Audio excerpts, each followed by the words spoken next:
I'm Kristen Turpening with the Arizona Game and Fish Department. Tonight on Arizona Wildlife Views, if you love fishing but just aren't sure what to do once you catch a fish, tonight we present a tasty look at how to take your catch from hook to plate. Plus an update on a mountain lion who's not the baby she was when she was rescued. And later, a hunting they will go. It's the kids' turn to go hunting for waterfowl. We've got all that and more coming up on Arizona Wildlife Views.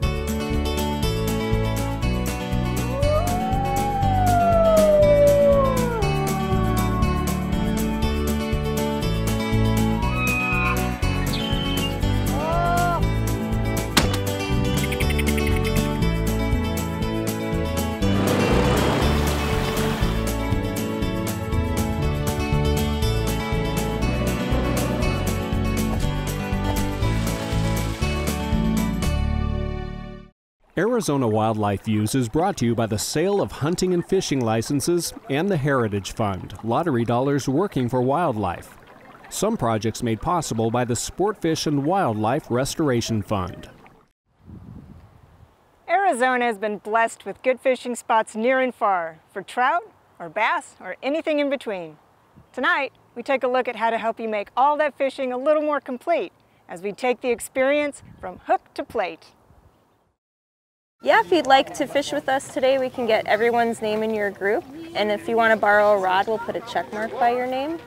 I've attended a couple of community fishing events before, and I always felt like we were not quite closing the deal. Put your thumb on and then let it off when you're going forward. There you go. Nice. See how easy that was? I caught my first fish! It's fun. It's going to be a great day. People come out and have fun, maybe they catch a fish, but then what do they do with it? So I really wanted to be able to bring some of that to these types of events so people know, now that I got a fish, how do I kill it humanely? How do I get it off the hook? How do I fillet it? And then how do I cook it up? They put catfish in here 2 days ago. I don't know if they put hungry catfish in here 2 days ago, but sooner or later they got to get hungry, right? Right. I really like the idea of appealing to people who didn't grow up fishing and hunting. You kind of bury that hook a little bit, that way the fish won't see it. And so we'll go ahead and bait the hook if they need help with that. And do a little bit of practicing with the casting.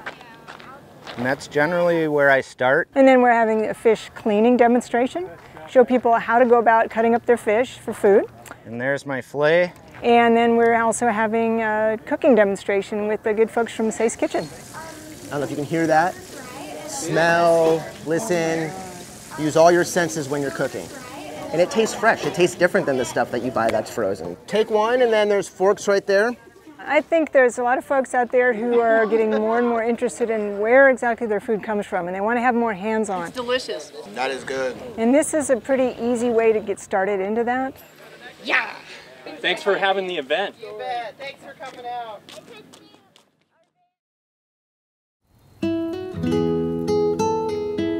This female mountain lion is just over a year old, but she's already experienced enough trauma to last a lifetime. We first met her in March of 2016 when Game and Fish employees took her into their care at the agency's Adobe Mountain Wildlife Center. Poor little guy is really thin. The center cares for all sorts of sick, injured, and orphaned wildlife. Some, like this mule deer, are confiscated from people illegally keeping them as pets. Yeah, see, no, those are baby teeth, baby canines. This particular cub was severely emaciated, severely dehydrated, and it should have been with its mom. But Mom was nowhere in sight when an animal control officer with the Tohono O'odham Nation found this mountain lion cub on tribal land near Sells, Arizona. It was stranded in a tree. Its sibling was dead on the ground below, apparently the victim of a dog attack. The fact that they weren't with her mom, and she's the provider still at this age, she's teaching them to hunt, she's providing them with food, and she wasn't, means something had to happen to Mom. It's approximately a 5 to 6 month old mountain lion, and she was very, very thin. She only weighed 13 pounds. She's probably should be a 30-pound animal, so she's emaciated. She didn't seem to be running a fever or anything and didn't have any signs of injury or disease. We gave her fluids, both under the skin and in the vein.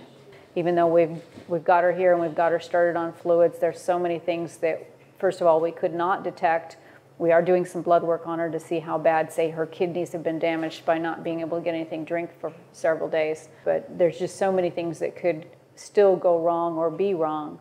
But I think she's got a pretty good chance of surviving.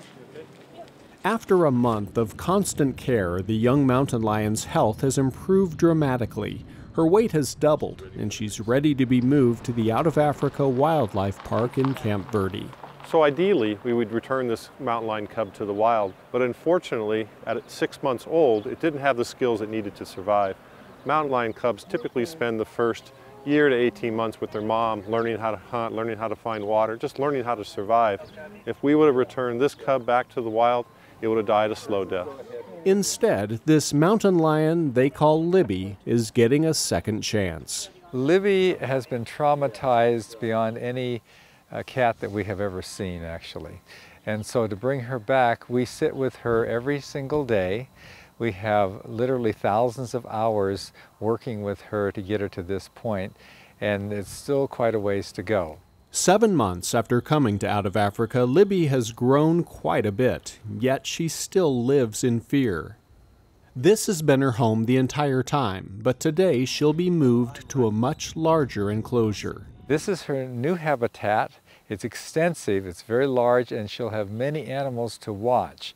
So we hope that she will enjoy this and become used to people, other animals, and all the equipment that we have around here in a captive environment. The dart is out of her, we don't know where it is. Skinner, was it a good shot, man? After the cat is sedated, she gets a brief checkup before the team transports her to her new habitat.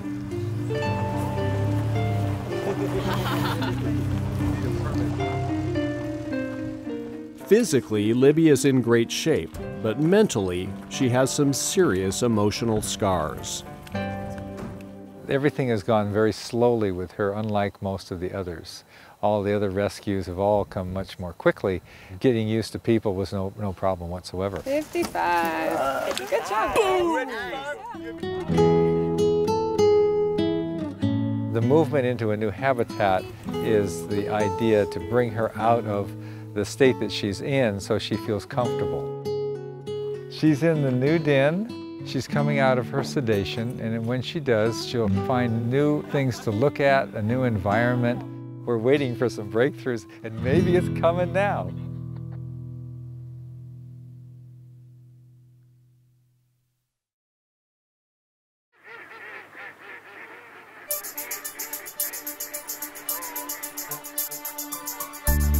This is the Cibola National Wildlife Refuge. We're in La Paz County on the Arizona-California border where the Colorado River comes through. We're about 90 miles north of Yuma. Courtney Shanley is an Arizona Game and Fish wildlife manager, and Cibola is part of her district. It's a national wildlife refuge, and this particular refuge was set aside for waterfowl, for geese and ducks. This time of year we also have a lot of sandhill cranes using the refuge, and plenty of deer and all kinds of native wildlife. And some not so native, yes. At least 100 burros making themselves quite comfy on the farm unit right now. There'll be a spread of decoys out in front here, and hopefully they'll bring in some birds. This weekend, sections of the refuge are reserved for the annual Cibola Youth Waterfowl Hunt. Junior hunters, yeah, 10 through 17. We try to get kids who've never hunted before, or maybe just never hunted waterfowl before. All right. You have to learn how to use that bad boy. Shanley organized the hunt with help from Arizona Outdoor Sports and the U.S. Fish and Wildlife Service. Hi there, how are you? It's one of many events that take place all across the state each year to introduce kids to hunting, fishing, and the simple joys of being outdoors. Atta girl. Waterfowl hunters are famous for giving back to habitat through organizations like Ducks Unlimited and Delta Waterfowl, and we need to recruit younger hunters up into the field to keep the good stuff going for waterfowl. On safety, hunters and parents that are in the blind, safety is absolutely critical.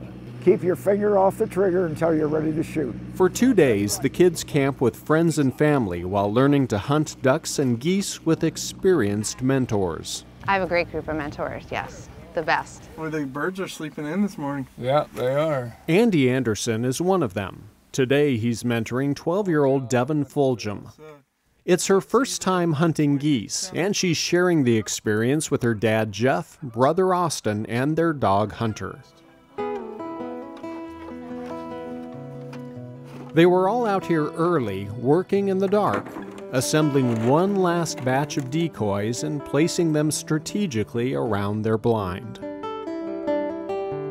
We're going to decoy the birds in so this young lady can shoot her a bird, a Canadian honker. That's what we're doing out here this morning. The idea is for them to come in and land someplace where she can shoot. Here, we got some that could work, right? You know, I'd like to see more dads, you know, bringing their daughters out to the blind, sharing the magnificence of Mother Nature, and really truly carrying on this family tradition. Look at here. They could circle back. They're going to circle back. Everybody, don't move, don't move. They're coming in, they're coming in. I looked up and I couldn't see them for actually a couple seconds because they were so still.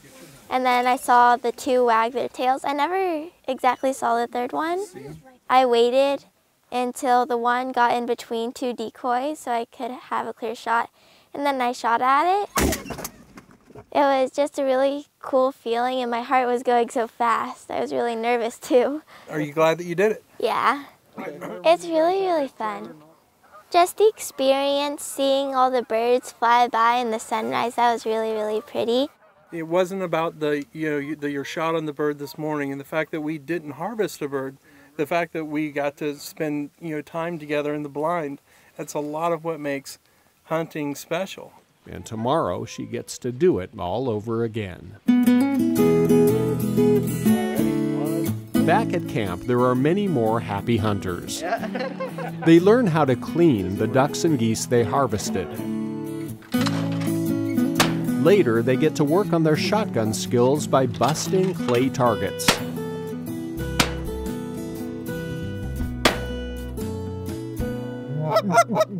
Your hands, along with the air you use, are a big part of your goose call. To get it to break, to get it to cluck, to get it to honk, get it to moan, spit notes, comebacks, all that fun stuff. Mentor Brandon Nickel demonstrates some of the techniques he uses for calling ducks and geese. If I'm calling, and all of a sudden they stop their wings, I'm giving them something they like. And I'll do that note a few more times, and see if they start breaking off. Let's work on some quacking then, guys.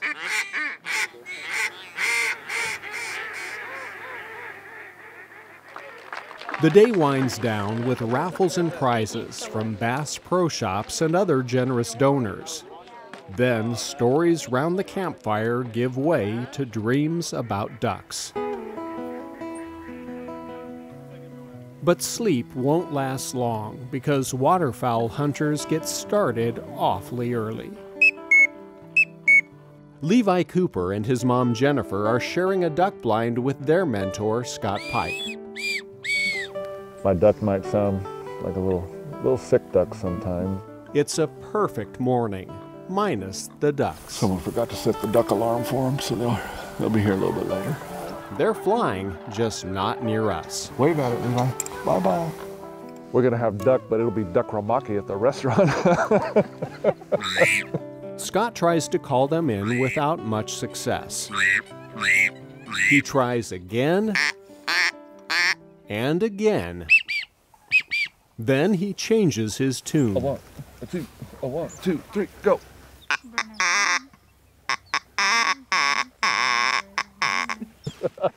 Got the head bob a little bit.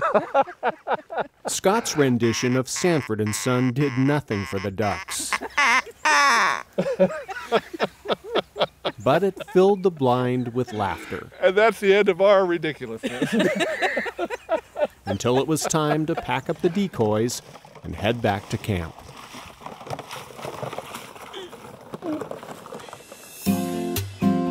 My favorite part is just having them be excited to do something different, something new with their parents or family members or friends. Coming back to camp with birds, taking pictures, making memories. Like Devin's very first goose. Daniel, pass. Or winning a shotgun. Hopefully one of these days I'll get some of those kids to come back and be mentors. So that hasn't happened yet, but that would really be the icing on the cake for me. Pass on that hunting heritage.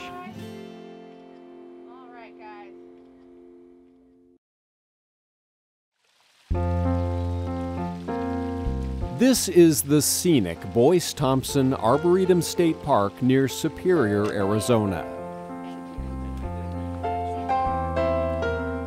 It's known for its plants, but it's also home to all sorts of wildlife. It's a greater earless lizard. They have those. And today, these folks are here to see lizards.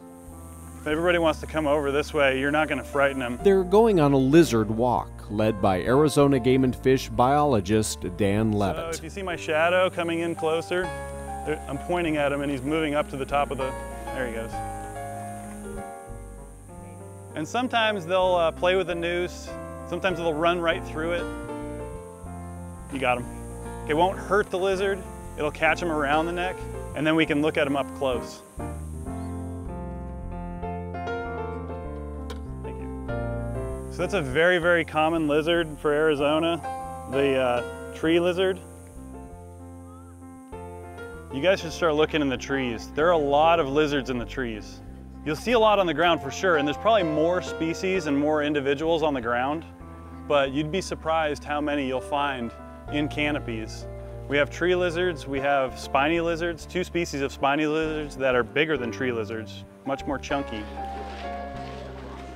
We have some of the highest lizard diversity in the US here in Arizona, and it's a point of pride for me. And I'm a lizard geek, lizard freak, I love them. So I think it's really important that we share that with as many folks as possible. Get the word out, really. It's a whiptail, a tiger whiptail. They're notoriously hard to noose. They see you and they're gone. Good job on the capture. So that's a tiger whiptail. So general pattern for the males and females are gonna be a black chin, like that, jet black.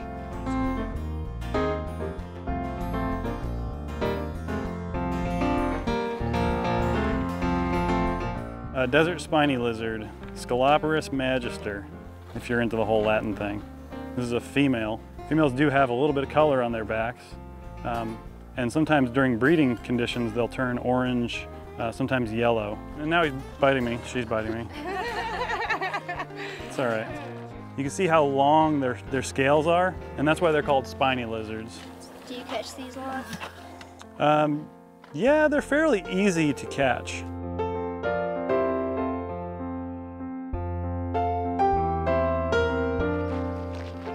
Getting the next generation involved in learning about the diversity in their backyard is so important, especially in this generation of digital technology, when you could learn about all of the species on your iPad, but you really can't learn about them until you have them in your hand or touch them or see them in life.